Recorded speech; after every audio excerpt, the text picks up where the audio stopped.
casharkeena ugu horeeya waxaynu ku baran doonaa sida aad u samaysan lahayd website ama blog free ah oo hadhowda aad ka dhigi karto website caadi ah oo sida kuwa caadiga oo shaqeeya.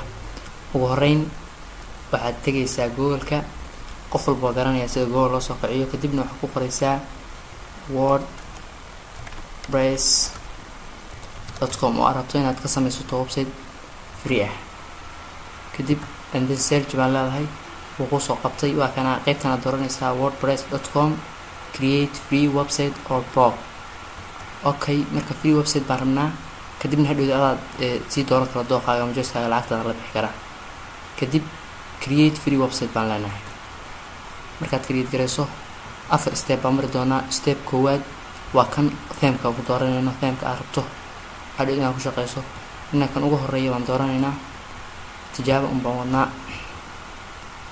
kadib halkan waxaad gelinaysaa meesha aad domain-ka gelin lahayd, magaca aad ku shaqeysan lahayd meesha aad gelin lahayd weeye. waxaan ka dhiganaynaa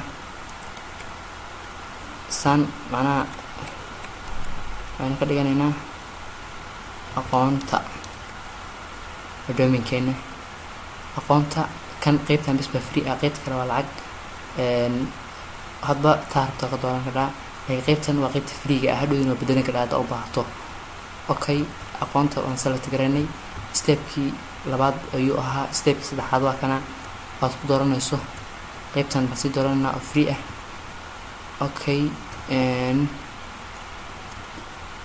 okay, qaybtan marka halkan waxaa laga rabaa inaad geliso email-kaagi, email address-kaaga inaad gelisaa la rabaa.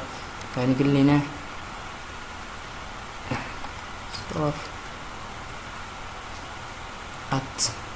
@gmail.com and then markaad ka geliso xaggan waxaa laga rabaa username-kaaga.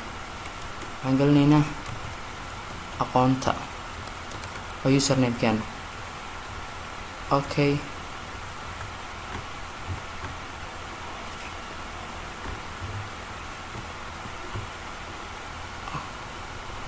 mid ka duwan dooro buu nagu yidhi.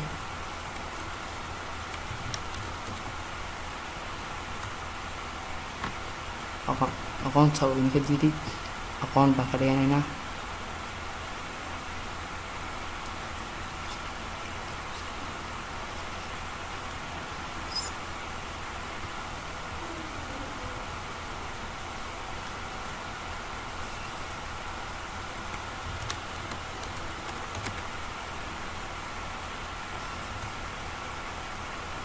okay, kaas unoo qaatay, dhib male.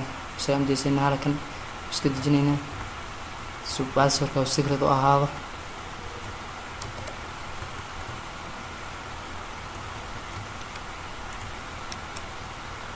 okay, passwordka hadda qoraya hadhow ku shaqeyn lahayd. passwordka waa inaad garanaysaa, waa inuu strong yahay midda kale oo uu aada u xoog weyn yahay si aan si fudud loogu jabsan.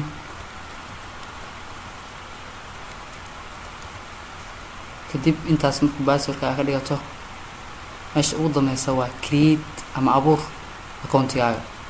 waan samaysanay and then passwordka remember garay buu ku yidhi, haddaa u baahdo dii kalena remember garanaysaa. halkan wuxuu yidhi waxaan kusoo daray activation email baa lagaga baahan yahay si aad u shaqeyso oo aad ugu howlgasho. activation emailka soo aan ku dhufanaynaa, waa lanoo soo diray. hadda halkaas wuxuun uu yidhi waxaan kusoo daray activation email baan kugu soo daray emailkaagi. emailkaan furaynaa, waa kana uu soo dhacay. activation waa qaybtii ugu dambeysay. email address waa kana, intaasaa kaaga filan. kadibna and then waa shaqeysan karaa, waana stepkii ugu dambeeyey. hadda uu inoo shaqeynayaa.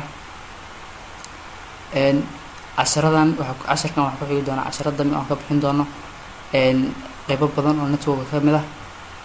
insha allahu tacaala waxaan isku dayaynaa inaad nala socotaanin, idinkuna aad nala socotaanin, anaguna aan idin soo gudbino casharaha qiimo badan. waa kana hadda uu ku guuleysatay inaad samaysato blogkaagii. kadib hadhowda haddaad u baahato blogka oo iska bedeli kadhaa, oo saan hor kugu sheegaba haddaad u baahan tahay inaad posti garayso, labadan qaybood baa ka posti garayn kadhaa. qaybtan waa bloggii baa posti siinaysaa, qaybtana ka posti garanaysaa. qaybtana waa page oo kor buu kusoo qormayaa meelaha halkan home oo kale kusoo qor. qaybtan dhinaca kale arki doonaa. waana mahadsantihiin.